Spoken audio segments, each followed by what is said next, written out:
So now we've dealt with times when we've got temporal actions and we can get away with compressing them. But what about these interesting temporal cases where we can't compress the actions? What we need to do is reason with the start and end actions. And we have actions that are not compression safe.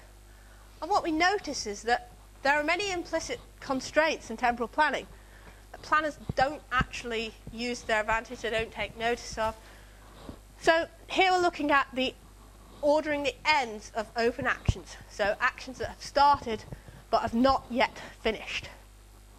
And we defined invariant end delete ordering. So this seems like a pretty simple concept. If B end deletes an invariant of A, then A end precedes B end. So essentially, if B is going to delete something that A needs, finish it afterwards. And we also have another variant, which is end effect condition ordering. If B end deletes a precondition of A end, and P is, well, so pre is this P condition. If P is irreplaceable, otherwise we might want to insert another action between B end and A end, then A end precedes B end. So we've just got this interesting ordering. And if you notice I said P is irreplaceable. We have a definition of one-shot actions, and that is in our ICAPS 08 paper. So if we detect one-shot actions, we can use this sort of inference to tell us about important temporal structure.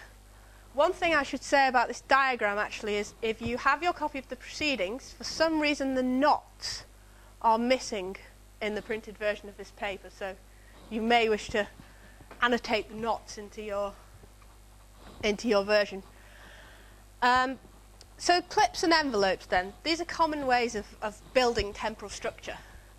We have a clip action which has to, so the ends of these two actions must both go within the clip, and that means that they can't be separated by a particular, by more than a certain amount.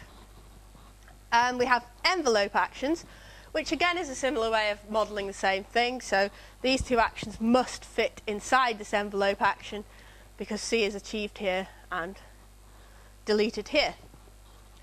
Now, I'll just focus on the clips version because I don't have lots of time. So what often happens in forward chaining search when we have clip actions is the following.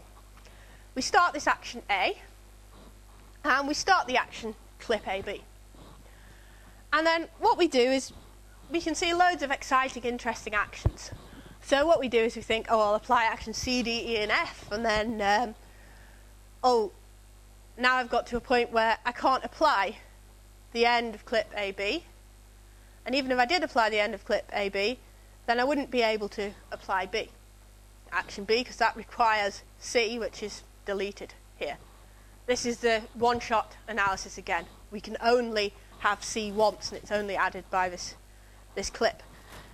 This is quite common structure if you want to model, for example, a timeline across a day. So if you had, let's take, for example, solar power in a Mars rover, you might want it to increase at a certain rate for a certain length of time, and then immediately the next time point has to follow, and you want it to increase at a greater rate, and so on. So these clipping actions are important.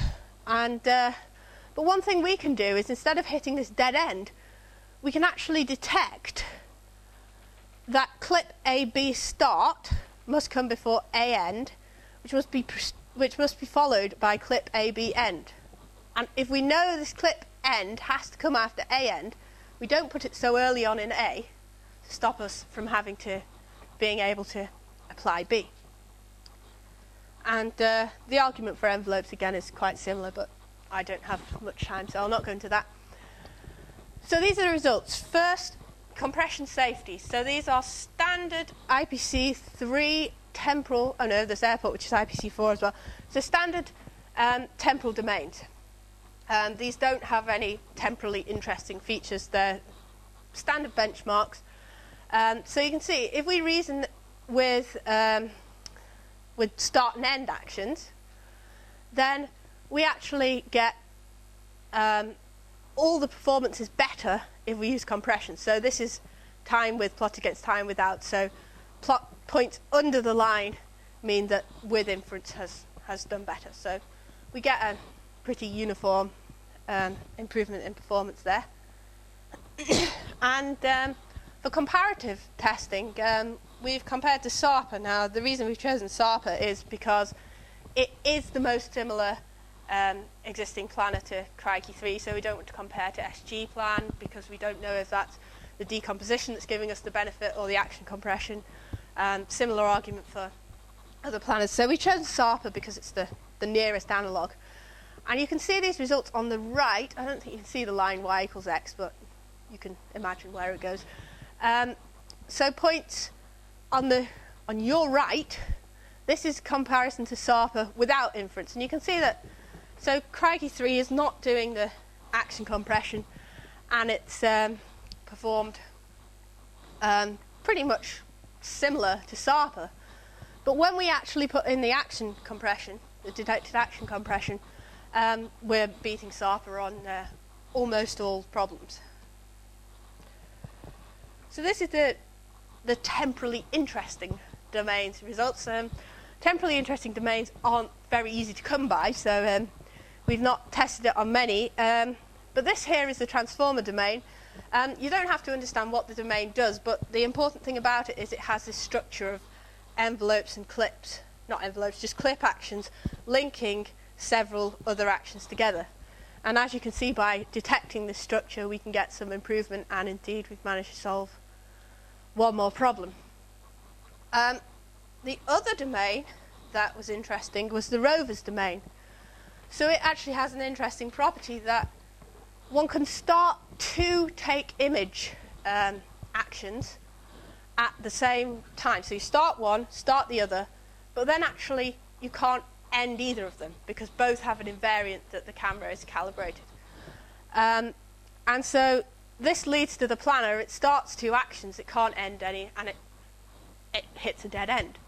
So this performance is quite poor, but with our inference, so this is invariant end delete conflict ordering, we recognize that when we try to start the second take image action, then we're not going to be able to end either. So we don't try to start the second take image action, and we do something else. So on to conclusions. Full temporal reasoning is necessary to solve planning problems, but we can do something about it. It's not necessary for all actions. So we can use as-needed compression to give us some of the benefits of the speed-up of the compression approach and still maintain completeness. And when we do have temporally interesting problems, then we can use inference to improve the performance if we can't do compression.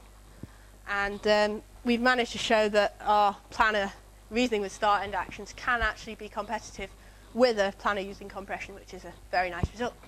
Thank you.